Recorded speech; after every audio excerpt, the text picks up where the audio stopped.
So today, episode 9 of the Digital Circus released in cinemas. It's the climax of the series and has a lot of importance weighing on it. Usually with my reviews, I like to cycle B-roll from the episode to articulate what I'm saying. I can't do that here obviously, but if you've seen the movie, you'll understand my points anyway. This review is relying on my memory, so if I make any mistakes with lore and whatnot, feel free to correct me in the comments. Also, since episode 9 comes out on YouTube in 2 weeks, I will have a spoiler-free section at the start of this video, and then after that I'll get into the spoilers. I hope you enjoy.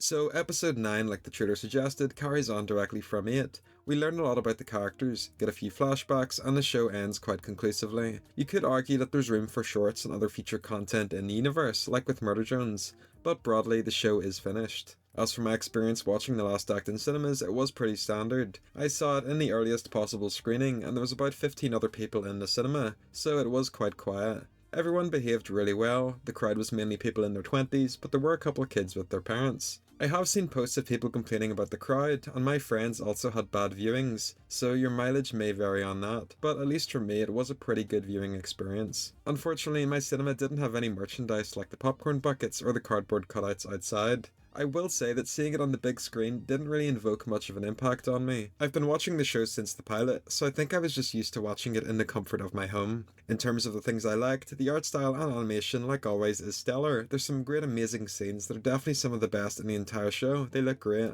My personal favourite scenes, which we saw in the trailer and the sneak peeks, were the flashbacks. They explained a lot about the characters and they were visually stunning. They played a couple songs, nothing like an episode 8 with Kane's song, but just tracks that played over a few scenes to enhance them and leave more of an impact on the viewer. The voice acting, as always, was top notch, no complaints there. There were some sad, somber moments, but also some comedic sections with jokes. I also think, since it was the ending obviously, it is quite important to watch it. So even if you don't see it in cinema, it's worth watching when it's on YouTube. Unfortunately for me, this is definitely the weakest episode of the show by far. There's a lot of things I want to talk about, which I'll delve into in the spoiler section. But the main thing is that as someone who's been following along since the pilot, it just didn't come across as compelling. Many things were left unexplained, and by the end I just sort of felt disappointed and let down. The ending didn't feel that it was earned, it came across as hollow. The overall pacing was quite weak, and scenes that should have taken their time flew in, and important plot points were glossed over. The writing and dialogue was also quite odd, even more so than in past episodes. Episode 9, as everyone knew already, focused almost entirely on Jax, which is one of the bigger problems with it. So basically they went all in with Jax, it didn't stick the landing, and as a result is a pretty disappointing conclusion to the story. If you're a Jax hater, you'll probably dislike episode 9, and if you're a fan, you'll also probably feel let down. Obviously, a lot of fans will like the finale, and I'm really happy for everyone that does like it, that's great.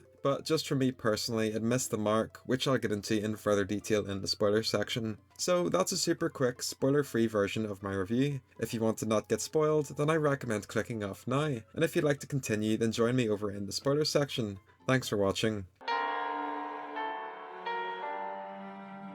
So, up first, yep, the leaks were real. For me personally, I didn't watch them at all. I didn't want to go in having it all spoiled and knowing what would happen in advance. I had just seen a few scenes that basically everyone knew about, like Jax abstracting, or him choking Pomni, or what the real life names of the characters were, but I deliberately avoided everything else. There was a lot of copium from people saying the leaks wouldn't be real, but it was pretty clear that they were. I didn't even bother covering it in a short. It had official animation and the real voice actors were in it. It was obviously real. So let's get into the things I liked, which I touched on at the start. I actually enjoyed the flashbacks. They might be some of my favourite scenes in the entire show. It was so good seeing Kaufmo and Ribbit finally with proper voice actors and animations. They're definitely my favourite two characters in the show. Myself and a lot of fans correctly predicted Iron Hansen as Kaufmo's voice actor, which was an awesome moment while watching. Ribbit's performance was also brilliant. The scene where we finally learned Jax's backstory was also great.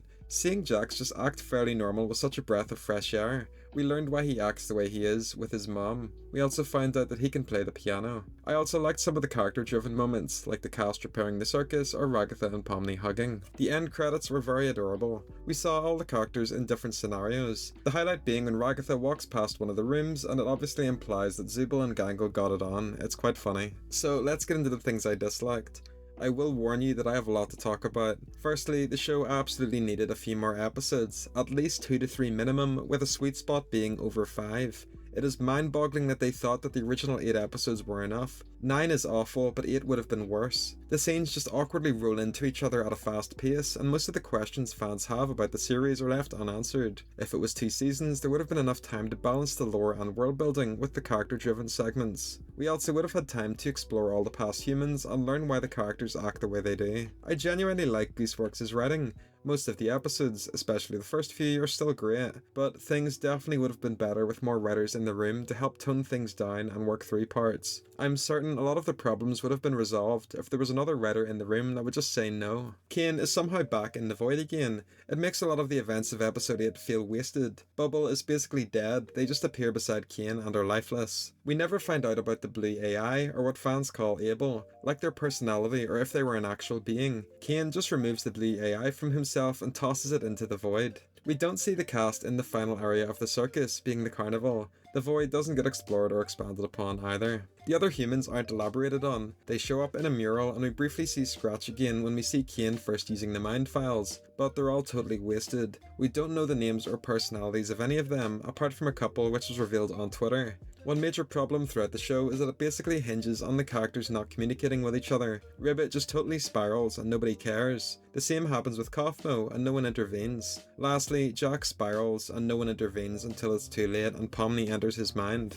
Kaufmo and Ribbit are basically Jax's best friends, but nobody stops to think when Ribbit is obviously getting close to abstracting. The others just stand back and stand by as Jax essentially causes 2 characters to die off screen. They exist solely to build up the narrative around Jax's character when they could have been so much more. One thing I caught on with earlier episodes is that they were intentionally sort of vague with the timeline of events. The show takes place in 2017. I think this is probably because if you line things up chronologically, they just sort of fall apart. Like somehow the CNA building has power and Wi-Fi and a computer with a headset that works for over 20 years. We never find out what was going on with that, so we have to headcanon it ourselves. In all the time that the many humans came and went in the circus, nobody thought to sit down with Kinger in the dark and ask about the circus. We see Kinger lucid plenty of times throughout the show, but it's not utilised until the last possible moment. We don't even find out why Kinger is lucid in the dark either. It would have been cool if it was placed upon him by Kane or something as a punishment, but no, there's just no explanation. Scratch just isn't elaborated on.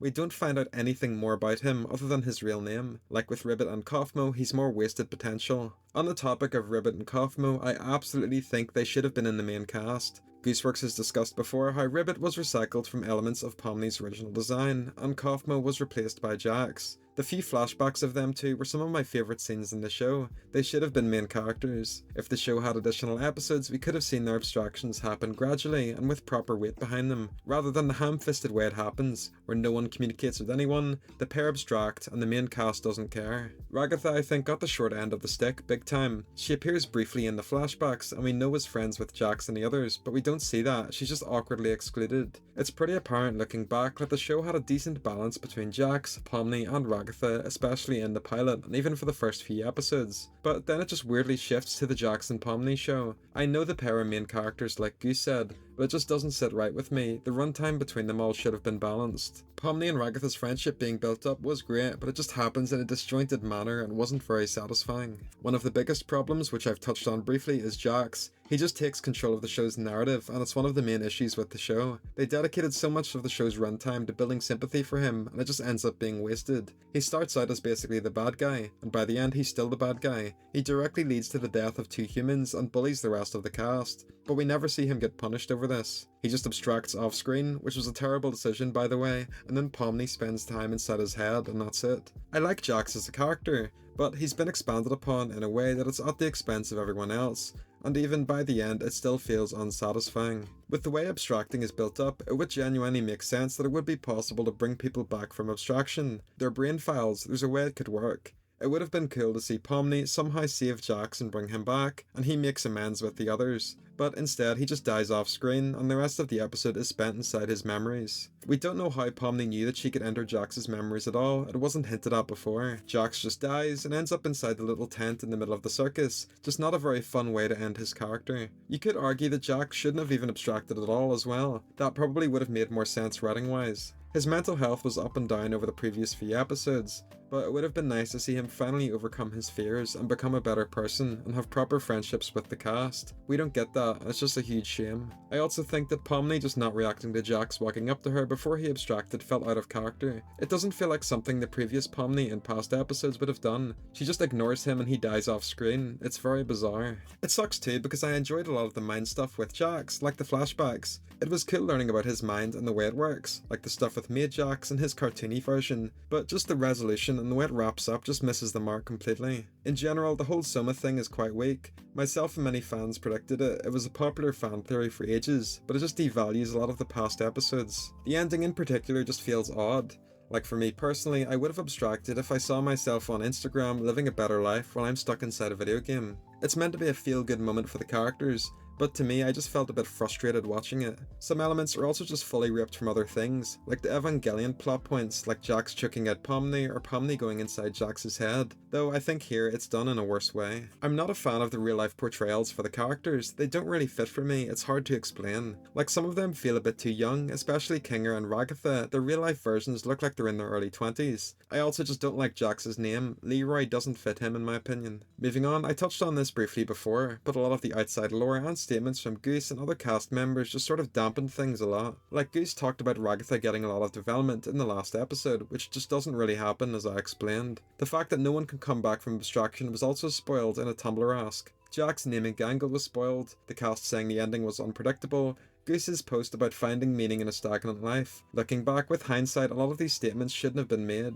They either set expectations too high for fans or outright spoiled future plot points. Lastly, as I touched on earlier, I just don't really like the way Kane just appears out of nowhere and the cast forgive him so easily. He is directly responsible for nearly all of the humans abstracting and showed little care or regard for any of them, but the cast just forgive him and that's that. I think from the way things are portrayed, it's like the blue AI part of Kane, which fans call Abel, is why Kane acted the way he does. That just feels like a cop-out excuse, and once again we have to headcanon why he acted the way he did. So overall, I just felt quite let down by the last act on episode 9. There were aspects I liked obviously, but there were an overwhelming amount of problems with it which just totally dragged down the entire thing. I don't dislike the Digital Circus, it's still one of my favourite indie shows of all time, but I'd be lying if I said this ending didn't dampen my overall enjoyment of the series quite a bit. I know this video might come across as a bit ranty, but I just had to get my feelings out on this. So that's more or less everything. If you agree or disagree with anything I've said, please feel free to leave your thoughts in the comments section down below. As always, thanks for watching.